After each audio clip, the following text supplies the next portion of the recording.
and Justin Fields is going to lead the Pittsburgh Steelers to the playoffs. That's right. That means first he has to become the starter, which he is, and then when he becomes the starter, he has to get into the playoffs, which he is. Mike T always feels a competent team, a competitive team. Now he's going to have a dynamic playmaker at quarterback, and they will be in the playoffs. Here we go. Steelers, like a packed stadium at Heinz Field. I know you see the headlines on Twitter or whatever social media platform you use to get your sports information. But first round pick Justin Fields is separating himself in the quarterback race with Russell Wilson getting left behind. The acquisition of Justin Fields for a 6th round pick will eventually become a 4th based off playing time. Because hey, I'm not a Steelers fan, but I know how close Ryan Clark is to the organization, and most importantly, how close his relationship is with Mike Tomlin. And if RC is uttering those words I started this video with, I gotta believe it. Just seeing clips of Justin Fields dropping dimes on Twitter, standing in the pocket delivering dots, I don't know why anyone is surprised. So I'm gonna show this clip from the college football playoffs in 2021.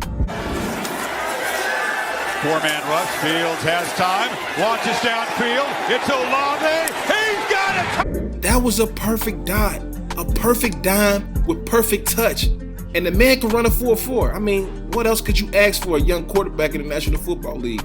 Justin Fields, they don't just grow on trees. And, you know, Pittsburgh was in quarterback purgatory after Big Ben's retirement. And quite frankly, Roethlisberger should have retired probably 2 years prior to when he did. And Kenny Pickett was never the guy.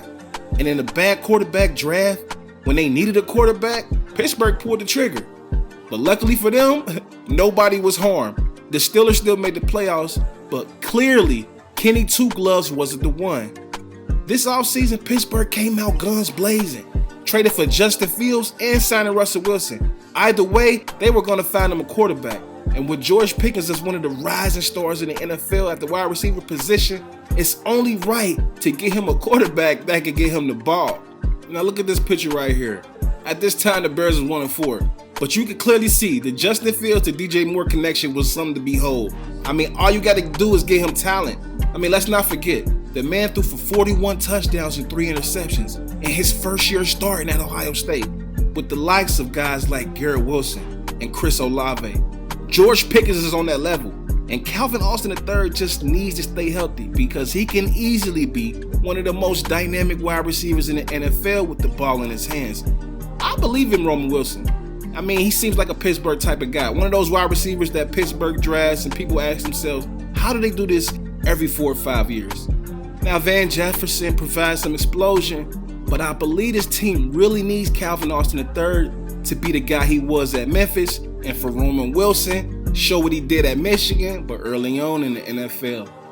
Now, that may be a lot to ask, but hey, with the defense they have and a 1-2 punch at running back, Pittsburgh will always be able to run the ball and play defense. If the offensive line breaks down, you have one of the most dynamic improv quarterbacks in the NFL. And with guys like Pickens and Austin, them scramble drill highlights might be sports in the top 10. Let's go. Now, can I get a here we go in the comment section? Don't forget to subscribe to the YouTube channel, like and share this video. And this is BSO513, and I approve this message. I'm out.